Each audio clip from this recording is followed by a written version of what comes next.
Dios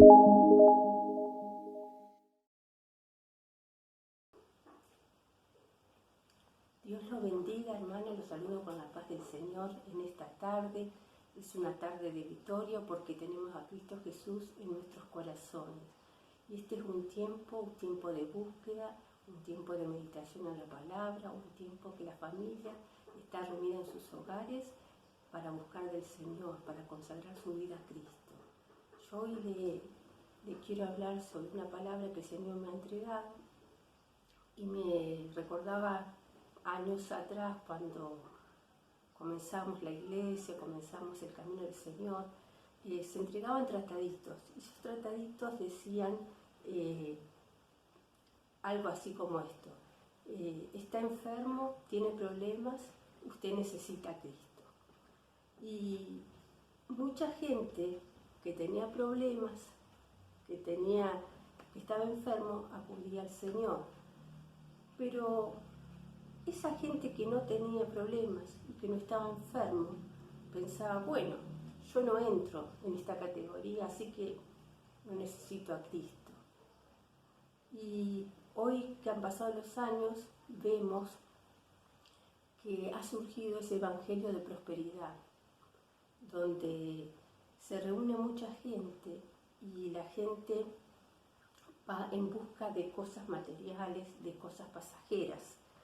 Y vemos que en las reuniones hay euforia, todo prosperidad, Dios te da esto, te da el otro, Dios bendice acá, Dios te bendice allá. Pero eso no es lo que la palabra de Dios a mí me dice. A mí la palabra de Dios me dice otra cosa. Y sé que la Biblia es la verdad. La Biblia es vida. Acá está todo lo que el hombre necesita en la palabra del Señor. Este es un manual. Y la palabra de Dios me dice que todos pecaron y están destituidos de la gloria de Dios.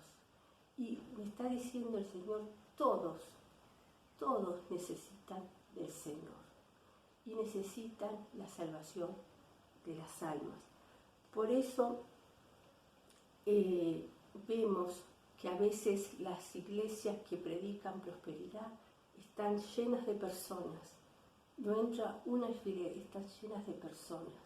Porque ahí se predica prosperidad. Ahí se predica que todo te va bien. Ahí se predica que todos somos ungidos, todos obtenemos lo que queremos. Pero vemos la diferencia en la iglesia que se predica sobre el pecado, en la iglesia que se predica sobre el arrepentimiento. Vemos que están vacías. Y a veces hacemos un signo de pregunta, ¿por qué será? Porque la gente busca cosas que son fáciles. La gente no quiere dejar el pecado, la gente no quiere dejar el camino que anda.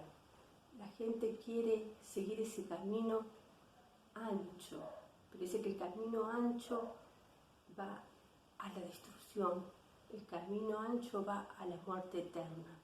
Pero los que eligen el camino angosto es un camino donde hay problemas, dificultades, donde hay luchas, donde hay pruebas, pero es ahí donde vamos a vernos con el Señor cara a cara. Por eso, hoy es más beneficioso hablar de prosperidad que hablar del pecado. Y por eso las iglesias están llenas, aquellas que hablan de prosperidad, pero aquellas que hablan la sana palabra de Dios muchas veces están vacías, porque realmente no quieren arrepentirse. Yo les quiero hablar una palabra hoy que está en Mateo, capítulo 17, y dice así la palabra del Señor. 17.1, Mateo 17.1. 6 días después Jesús tomó a Pedro, a Jacobo y a Juan, su hermano, y los llevó aparte a un monte alto, y se transfiguró delante de ellos, y resplandeció su rostro como el sol. Sus vestidos se hicieron blancos como la luz. Y aquí les aparecieron Moisés y Elías hablando con él. Entonces Pedro dijo a Jesús, Señor, bueno es para nosotros que estemos aquí. Si quieres, hagamos aquí 3 enramadas, una para ti, otra para Moisés, otra para Elías. Y mientras él aún hablaba, una nube de luz los cubrió. Y he aquí una voz desde la nube que decía: este es mi Hijo amado, en quien tengo complacencia. A él oí. Vemos que Jesús tomó a Pedro, a Jacobo, a Juan, a estos 3 discípulos que tal vez eran discípulos que estaban más cerca de él, y los llevó a ese monte alto, ahí en la cima de ese monte. Y pasó algo tremendo. Ellos, aunque estaban cansados, pudieron ver algo tremendo que les fue revelado. Ahí dice que Jesús se transfiguró. Es decir, se transfiguró, hubo una transformación, hubo un cambio.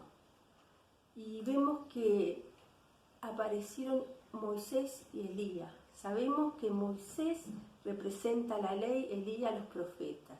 Y sabemos que Jesús vino a cumplir toda la ley, vino a cumplir, porque Él es maestro, porque Él es Mesías, porque Él es profeta. Y dice que cambió su rostro, dice como el sol, sus vestidos se hicieron blancos como la luz.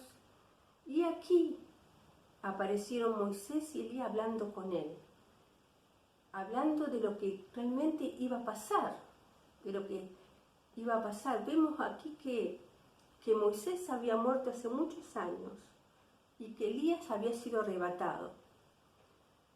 Y vemos que Pedro estaba ahí, y siempre Pedro hablaba antes de pensar, y le dice: sería bueno que hiciéramos unas enramadas para Elías, para Moisés y para ti, porque Pedro quería que ellos se quedaran ahí.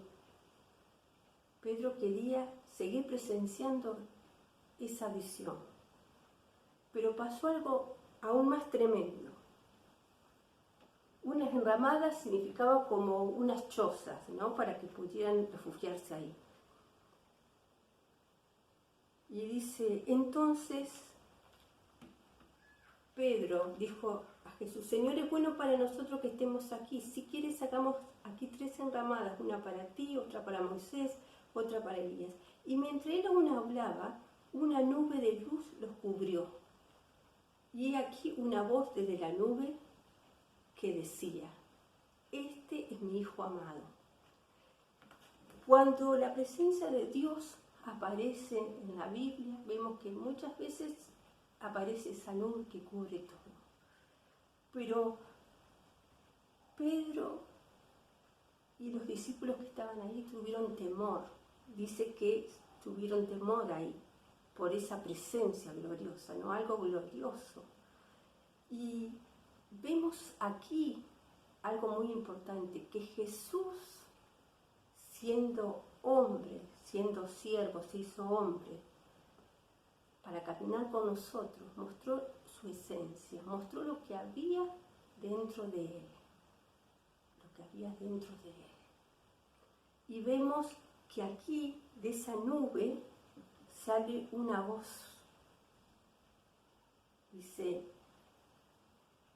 y mientras él aún hablaba, una nube de luz los cubrió, y aquí una voz de la nube que decía: este es mi Hijo amado, en quien tengo complacencia. Este es mi Hijo amado. Esa voz de Dios está diciendo: este es mi Hijo amado, este es el Mesías. Jesús es Dios. Jesús se hizo hombre, pero Jesús es Dios. Y dice algo muy importante que quiero recalcar en este día. Es mi Hijo amado en quien tengo complacencia. A Él oíd. A Él oíd. Hoy vemos que se predica un evangelio, que todo es bueno, que todo es prosperidad, pero eso no es así. Jesús es Dios. Jesús es el único que tiene palabra de vida eterna. cuando muchos se habían alejado del Señor, muchos decían, bueno, sigo a aquel, sigo al otro, me cansé de seguirte, Jesús. Y hoy pasa hoy también, ¿no? Que muchos piensan, y bueno, yo pensé que estar con Jesús era todo fácil, no iba a tener más problemas. No, no, eso no es evangelio. El evangelio es un caminar entre cosas que van a pasar, cosas difíciles en nuestra vida, porque nuestra vida aquí va a tener aflicción, en el mundo vamos a tener aflicción, pero dice Jesús, no teman, yo he vencido al mundo. Y cuando uno está con Jesús, comprueba que todas las cosas que ocurren en nuestra vida son para perfeccionarnos, para cambiar nuestra vida, para cambiar nuestro carácter. Por eso aquí me encanta esta palabra que Dios le dice a Él hoy, oigan a Jesús, oigan la palabra de vida, oigan lo que Cristo tiene para nosotros. Y esta palabra nos habla hoy, que tenemos que oír la palabra de Dios, que debemos confiar en la palabra de Dios, a pesar de las adversidades, a pesar de los problemas. Vemos que Elías y Moisés eran siervos de Dios, eran instrumentos usados en las manos del Señor como somos instrumentos nosotros, pero Dios ahí hizo una diferencia. Salió Elías, desapareció Moisés y quedó Jesús. Él es mi Hijo amado, en quien tengo complacencia. A Él oíd. Y hoy tenemos que escuchar la voz de Dios. A Él oíd, solamente a Él. Porque solamente en Jesús hay salvación. Solamente en Jesús podemos tener esa relación con el Padre. Porque Él es nuestro abogado. Porque Él es el que nos lleva al Padre. Él es el único que nos reconcilia con el Padre. Solamente en Jesús. Jesús es el camino, la verdad y la vida. Y solamente en Cristo hay salvación. Fuera de Cristo no hay salvación. Hoy se han levantado muchas sectas, muchas religiones, pero la religión no salva, las obras no salvan, solamente Cristo salva. Solamente en Cristo hay salvación. Por eso cuando hay alguien oye a Jesús, cuando alguien cree en Jesús, está muerto en delitos y en pecados, pero cree en Jesús, oye a Jesús, ¿qué pasa? Su vida cambia, su vida se levanta, resucita una vida nueva, nace de nuevo. Cuando hay un ciego espiritual, recibe la palabra del Señor y se abren sus ojos. Cuando hay alguien que anda por un camino torcido, un camino malo que lo lleva a la perdición, un camino que lo lleva al mismo infierno, pero recibe esta palabra de Dios y esa persona cambia ese camino, da vuelta a 180 grados su vida y comienza a vivir una vida nueva en Cristo Jesús. Por eso solamente en Cristo hay salvación. Y le dejo esta palabra, a Él oíd. Dios lo bendiga, hermanos. Y quiero dejarle una alabanza que se llama Jesús me levantó, de Cristina Bell. Dios se lo siga bendiciendo y esperamos vernos pronto.